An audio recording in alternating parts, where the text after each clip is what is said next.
É bom ter gente. Durante o TV Casa Cor ao vivo, sempre tem gente passando. Aqui é Casa Cor Minas Gerais. O Pedro fez também Casa Cor São Paulo.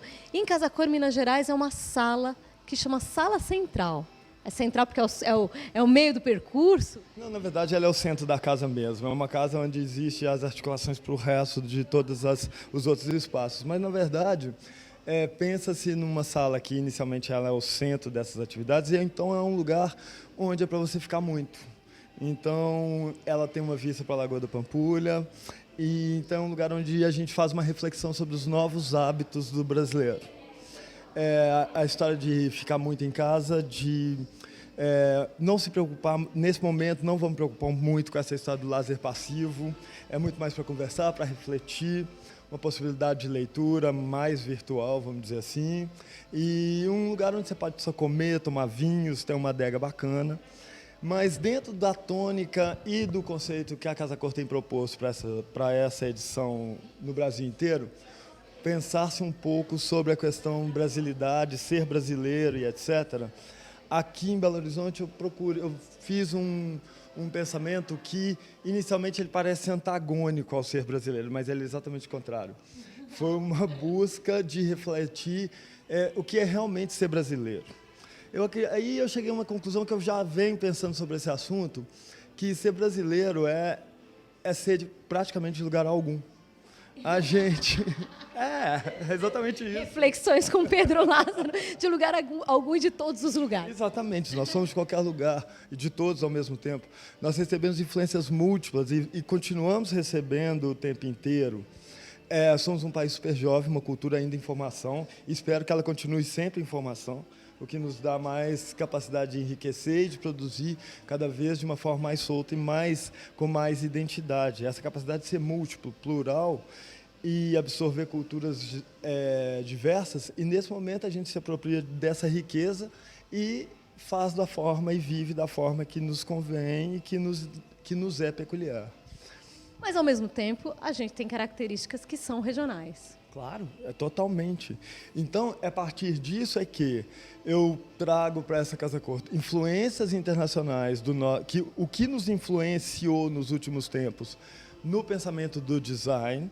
Então, a gente pode perceber móveis, assim, o mais bacana do design italiano presente, convivendo em grande estilo com o luxo do mobiliário brasileiro contemporâneo e algumas reedições, como, por exemplo, a banqueta Gávea do Jorge Zalzupin. Nós temos uma mesa Secote incrível, que é assim, uma aula de marcenaria italiana. Juntamente com isso, nos apropriamos de arte popular brasileira, arte sacra, arte contemporânea da melhor qualidade, um desenho novo do Isai Weinfeld Pretel, que é esse aparador que está atrás de mim, que é super lindo, e é uma história onde eles misturam várias madeiras brasileiras num formato neoconcreto, que é uma tradição da nossa arte, isso aplicado ao design. E a gente cria um espaço que é repleto de cores, que é luminoso, que tem luz natural e é descontraído ao mesmo tempo. Poderia até ser muito austero, se quisesse pensar por essa versão. Porém, no final das contas, a gente tem uma atmosfera totalmente brasileira, com as influências todas presentes e de um jeito muito particular. Então, essa é a ideia do espaço para esse ano. Bom, tem duas coisas que eu queria pontuar aqui. Primeiro, a forma de circular por essa sala, porque a gente tem uma divisão aqui, daí você vai me contar um pouco disso. A segunda coisa que você vai falar é do Vermelho Pedro Lázaro. Mas vamos falar da divisão aqui da sala e de como você propôs essa circulação.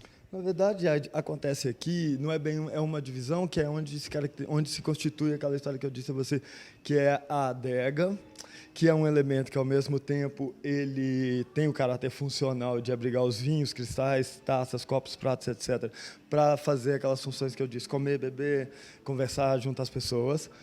E também tem um aspecto, vamos dizer assim, que ele instiga o imaginário, ao mesmo tempo é uma estrutura de aço inox Harvey, que é uma tela da Alemanha, e logo em seguida, por dentro, tem uma outra caixa de vidro, que são as prateleiras.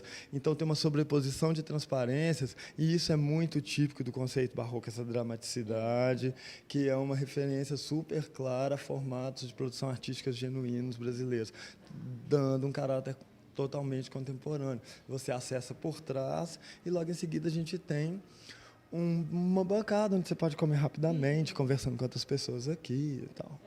Deu para mostrar que a gente tem a estrutura de fora e a estrutura interna, que é um pouco menor, então tem um vão entre as duas, né? Você abrir, você vê com clareza. Você pode ir para o lado de lá, Ricardo, mostrar como é que é. Eu vou abrir aqui, Pedro, vou abrir aqui, vai, porque a gente fala do móvel, as pessoas querem ver. Do lado de cá, ó, a gente tem Uau! Aqui, ó. Deixa eu abrir para você aqui, ó. Aí você consegue ter a noção melhor de como o móvel se destaca. Uau! Muito bom. E você tem uma transparência, né, Pedro? Você vai ali para o outro lado, você consegue ver. Muito bacana. É um elemento estético importante na composição, né? Ele fecha a história da composição e eu sou uma pessoa que gosta de proporcionar essa circulação total em volta do ambiente, onde a ausência de móveis encostados na parede, ela coloca o espaço de uma forma...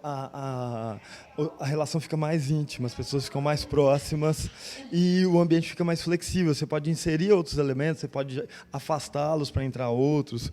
Então, o layout fica mais flexível e mais apropriável, vamos dizer assim. É curioso, porque as pessoas querem justamente encostar os móveis na parede para ganhar espaço de circulação, e nem sempre é verdade. A circulação é no entorno e não no meio. Aqui vamos pensar nas pessoas mais próximas, mais ligadas entre si. Vamos pensar, se fala-se muito em tendências de mercado hoje em dia, inclusive a gente vai conversar sobre isso daqui a pouco. Eu percebo que tendência, na verdade, é ausência, né? O mercado vai para atender o que está faltando. Então, na verdade, hoje eu percebo falta intimidade, falta proximidade, falta, vamos dizer assim, mais transparência, mais afeto. Então, à medida que se aproxima, cria possibilidades, a arquitetura pode proporcionar esse tipo de coisa. Né? Você cria um vazio no entorno e bota as pessoas mais próximas no centro. Isso é muito legal.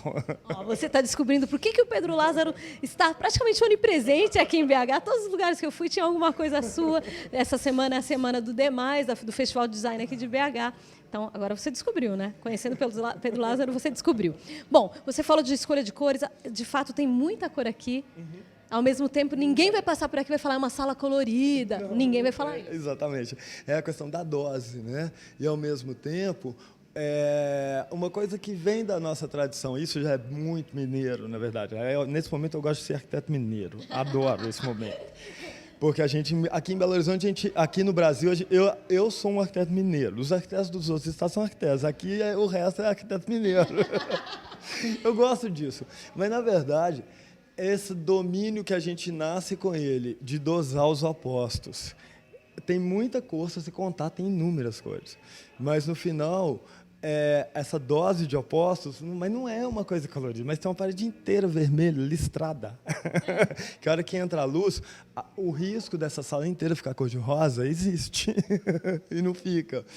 Então, existe uma grande questão que é essa dose dos opostos. Isso é tradicionalmente linguagem barroca que vem desde o século XVII, passando pelo XVIII, que logo em seguida foi revisitada pelos modernos, a partir de Mário de Andrade, que deu suporte para a construção de todo o movimento modernista brasileiro e que está presente na nossa identidade até hoje. Bom, aí tem o ambiente de Pedro Lázaro é amor que arde sem se ver. Muito bom. Bom, mas aí, assim, as pessoas piraram nesse vermelho, vamos falar a verdade. Como é que você foi chegando nessa cor? Você foi chegando? Não, na verdade, quando eu cheguei aqui e vi o espaço, com essa janela gigante, e vi aquela vista com aquele azul de pôr de sol, e o céu estava vermelho. E era final do dia, eu falei, que pena que esse vermelho vai acabar. E na mesma hora eu falei, não vai não, vou botar uma persiana vermelha nesse lugar. Que a hora que acabar esse pôr de sol vermelho, ele vai continuar aqui dentro. E aí começou a história. Bom, e aí você tem ali uma peça que é um roxo, Exato, um na lilás, um verdade, Bordeaux. é, Bordeaux. Exatamente, é uma sala, vamos dizer, a trend, né? Super trend. Super trend. Cor do ano. O Pantone da estação. E aquilo ali é um genuíno Max Salto, né? Um desenho do Titério, uma referência no design contemporâneo. É um sofá maravilhoso, uma pureza de desenho, altíssima tecnologia envolvendo. E qual designer brasileiro ou do mundo não tem como referência o trabalho do Titério, principalmente estofamentos? Mente. É genuíno pelo avanço tecnológico, pelo estudo formal, pelas questões ergonômicas, pelo desenvolvimento tecnológico têxtil, por uma série de outros fatores, né? E, sobretudo, pelo resultado estético que é divino. Então, assim, colocar o que nos influencia e apropriar de forma natural e inovadora é a grande sacada que eu acho que brasileiro tem. E mineiro tem mais ainda. O mineiro também tem, mas o brasileiro todo tem. Outra coisa super legal é esse piso, que é o ladrilho hidráulico, que é tradicional das nossas fazendas do século XIX. O João Grilo redesenha essa história à mão livre, com tinta, com pigmentos de ouro. Na ausência do tapete, o próprio piso cumpre esse papel. Define o espaço de layout. E você tem esse tapete de bola sem o próprio tapete. Sou super alérgico. E com esse calor. Nada contra os tapetes, acho lindo, uma delícia e tal, mas a possibilidade de não tê-los também é uma solução. Muito bacana. Obras de arte, aí a gente tem algumas coisas também que talvez valha a pena. Preciosidades por aqui que passam, por exemplo, da primeira obra de arte que eu comprei quando eu tinha 18 anos, que é do Marco Paulo Rola, aquele primeiro quadro da esquerda, ao lado da parede vermelha. Depois tem Janaína Chape, que eu adoro. Outra coisa muito importante são os desenhos do Paul McCartney, um artista inglês que eu adoro também. Então a gente mistura também artistas contemporâneos brasileiros, artistas internacionais. O Paul McCartney faz parte do projeto Sensations. Tem aqui do lado Adriano Varejão, que tem uma referência na estrutura modernista para fazer a desconstrução de pintura. No caso, isso é uma foto. Um trabalho do Velázquez, eu sempre troco o nome dele, ele é uruguaio, mas ele tem um nome muito peculiar, e eu tenho um escritor que eu adoro, e eu troco o nome dos dois, eu gosto tanto do trabalho dele, mas é tanto artista também. E um trabalho do Pedro Mota, que chama Lugares Improváveis, que é super incrível. E dessa vez eu resolvi trazer uma coleção minha mesmo, particular, para a Casa Cor. Muito legal. Bom, a gente viu até o quadro que ele comprou, a primeira obra de arte dele. Exatamente. Muito bacana. Uma obra incrível. Tivemos, então, o quê? Uma aula de arquitetura, de design, de poesia, com Pedro Lázaro. Agora você vai dar uma aula sobre tendência, que é a ausência. É verdade. Aqui em Casa Cor Minas que vai até o dia 13, não, até o dia 6 de outubro, aqui em Rio de Janeiro, prorrogou até o dia 13. Casa Cor Minas, por enquanto, ainda não, vai até o dia 6 de outubro, aqui na beira da Pampulha. E para conhecer a Sala Central, ele falou tudo isso, mas o bacana é vivenciar, sentar aqui um pouco e talvez, quem sabe, pegar um pôr do sol vermelho. Nossa, é divino, gente. Muito bom, muito obrigada. Obrigado a você. Muito obrigada. A gente continua, então, com TV Casa Cor ao vivo. Obrigado, amor.